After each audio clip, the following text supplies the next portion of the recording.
এক্ষেত্রে বাংলাদেশ জামায়াত ইসলামের বিকল্প নেই। আমরা দেখেছি 2001 থেকে 6-এ বাংলাদেশ জামায়াত ইসলামের দুইজন মন্ত্রী ছিলেন। তত্ত্বাবধায়ক যখন ক্ষমতা এলো, তত্ত্বাবধায়ক সরকার চিরুনি অভিযান চালিয়ে দেখেছেন এই দুই মন্ত্রী 3টা মন্ত্রণালয় চালিয়েছেন, এক পয়সা দুর্নীতি ছিল না। আল্লাহ তাআলা আবার দেশের নেতৃত্বে তাদেরকে নিয়ে এসেছেন। আমরা দেখেছি বর্তমান অন্তর্বর্তীকালীন সরকার গঠনের আগে সেনাপ্রধান যখন রাজনৈতিক নেতৃবৃন্দকে সামনে নিয়ে এসেছেন, তখন প্রথমে জামাতের আমিরকে নিয়ে এসেছেন। গোটা জাতি এটাকে বরণ করে নিয়েছে। তো আগামীর বাংলাদেশকে দুর্নীতিমুক্ত দেশ হিসেবে জাতিকে উপহার দেওয়ার জন্য এই দলটার বিকল্প নেই। আগামী দিনে যেহেতু আমাদের সাবেক যে সরকার ছিল আওয়ামী লীগ, তারা দুর্নীতিতে, যেটা বাংলাদেশকে দুর্নীতিতে একটা স্বর্গরাজ্য করে ফেলছে, এটা হচ্ছে প্রত্যেকটা সেক্টর, আপনার বিদ্যুৎ সেক্টর বলেন, আপনার প্রত্যেকটা সেক্টরেই তারা দুর্নীতি করে দেশের টাকা মানি লন্ডারিং করে দেশের বাইরে বিভিন্ন দেশে, বেগমপাড়া, তারপরে যুক্তরাজ্য, আরব আমিরাত, বিভিন্ন দেশে তারা আমাদের বাংলাদেশের সম্পদ নিয়ে গেছে। তো আমরা প্রত্যেকেই সাধারণ মানুষ হিসেবে চাচ্ছি বাংলাদেশে এমন সরকার গঠন হোক যে সরকারটা আসলে দুর্নীতি হবে না এবং দুর্নীতি টোটালি কম হবে। যেটা হচ্ছে বিগত 16 বছরের অভিজ্ঞতার আলোকে যে সরকারে আসুক, ইনশাল্লাহ আগামী দিনে বাংলাদেশে দুর্নীতি কম হবে, এই বিশ্বাসটা আমরা রাখি। আমি মনে করি বাংলাদেশে এখন জামাতে ইসলাম সরকার যদি ক্ষমতায় আসে তাহলে দুর্নীতি কম হবে এবং অনিয়ম কম হবে, ঘুষ ঘুষ বাণিজ্য এগুলো কম হবে, অনিয়ম দুর্নীতি এগুলো কম হবে আমার বিশ্বাস। এই জন্য আমরা চাই সাধারণ জনগণ হিসেবে বাংলাদেশ জামাতে ইসলাম ক্ষমতায় আসুক।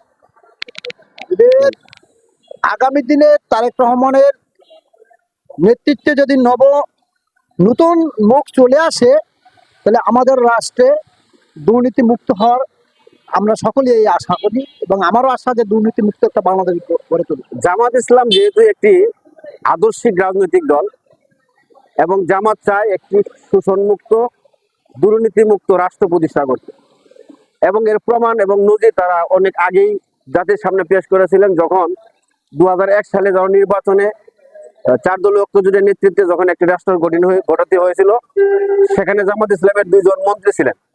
সেই 2জন মন্ত্রী রাষ্ট্রের পক্ষ থেকে যে বাজেট তারা পেয়েছিলেন, সেই বাজেট খরচ করে সেই বাজেটের টাকা, উদ্বৃত্ত যে টাকাটা ছিল সেটা রাষ্ট্রের কোষাগারে তারা দিয়েছিলেন। এই নদীর অন্য কোনো মন্ত্রী এমপিরা করতে পারেনি, যা জামাতের 2জন মন্ত্রী, যেমন আলী হাসান মোহাম্মদ মুজাহিদ এবং শিল্পমন্ত্রী ছিলেন মৌলানা মতিউর রহমান নিজামী। ওনার দায়িত্বকালীন সময়ে, ওনারা যে 2জন দায়িত্বে ছিলেন, সেই দায়িত্বকালীন সময়ে তাদের কাছে যে বাজেট স্বীকৃতি ছিল, বাজেটের টাকা ছিল, সেই বাজেটের টাকা তারা, উদ্বৃত্ত যে টাকাটা তারা সরকারি কোষাগারে জমা করেছিল। ওই জন্য আমি বলি দুর্নীতি মুক্ত রাষ্ট্র প্রতিষ্ঠা করতে হলে অবশ্যই জামাতকে দরকার। বাংলাদেশে দুর্নীতিতে বাংলাদেশ অনেক এগিয়ে, কিন্তু দুর্নীতি মুক্ত বাংলাদেশ গড়তে হলে আমাদেরকে কয়েকটা ফর্মুলা খেয়াল রাখতে হবে।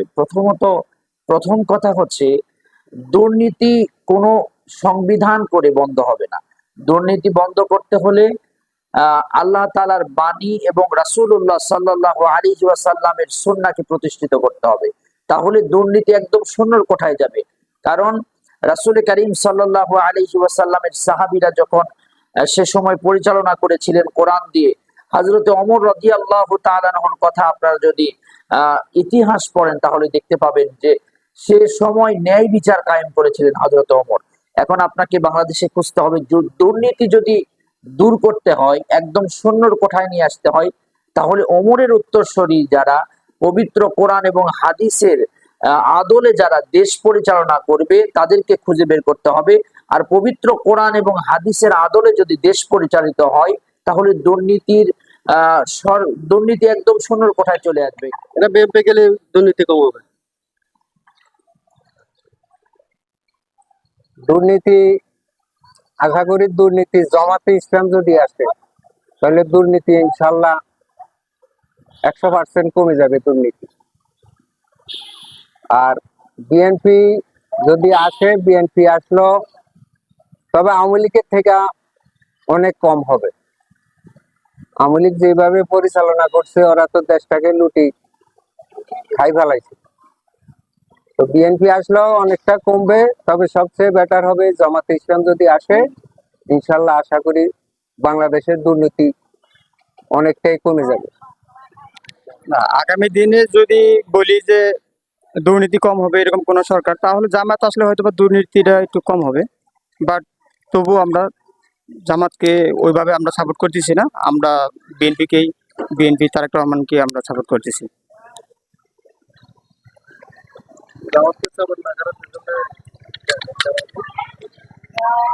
না, আমি কোনো কারণ হিসেবে দেখতেছি না, বাট আমি যেহেতু বিএনপির সাথে সম্পৃক্ত, আমি সেই জন্যই আমি বিএনপিকে সাপোর্ট করি সবসময় করব।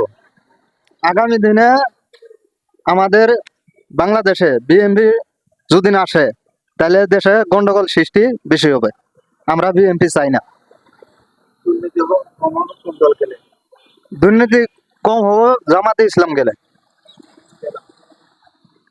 জামাতে ইসলামী কথা মতো দেশের নিয়ম নীতি ঠিকভাবে রাখবো। আমার নাম আশরাফুল ইসলাম। আমি রোড চালাই। আলহামদুলিল্লাহ, সাংবাদিক ভাইকে আন্তরিক ধন্যবাদ।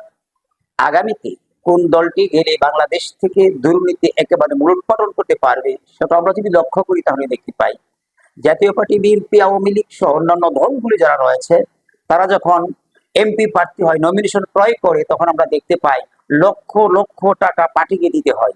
এই টাকা দিয়ে পার্টিকে দিয়ে নমিনেশন কিনে যখন ময়দানে আসেন এবং এমপি নির্বাচিত হয়, তখন আগে সে নিজে যেই টাকা দলকে দিয়ে এই টাকা সে বিনিয়োগের মতো এটা সে এই টাকা উদ্ধারের জন্য সে চেষ্টা করে, কি করে আমি এই টাকা আঙ্গুল হলে কলা গাছ হওয়া যায়, ওই টাকা উত্তোলন করতে হবে এবং আগামীতেও নির্বাচন করতে হলে কোটি কোটি টাকা দরকার। এই জন্য সে বিদেশি মাগুরের মতো কোন তারতম্য করে না, যা দেখে তাই খায়, হালাল নাই হারাম নাই সবকিছু, এগুলি সব দলের ভিতরে আছে।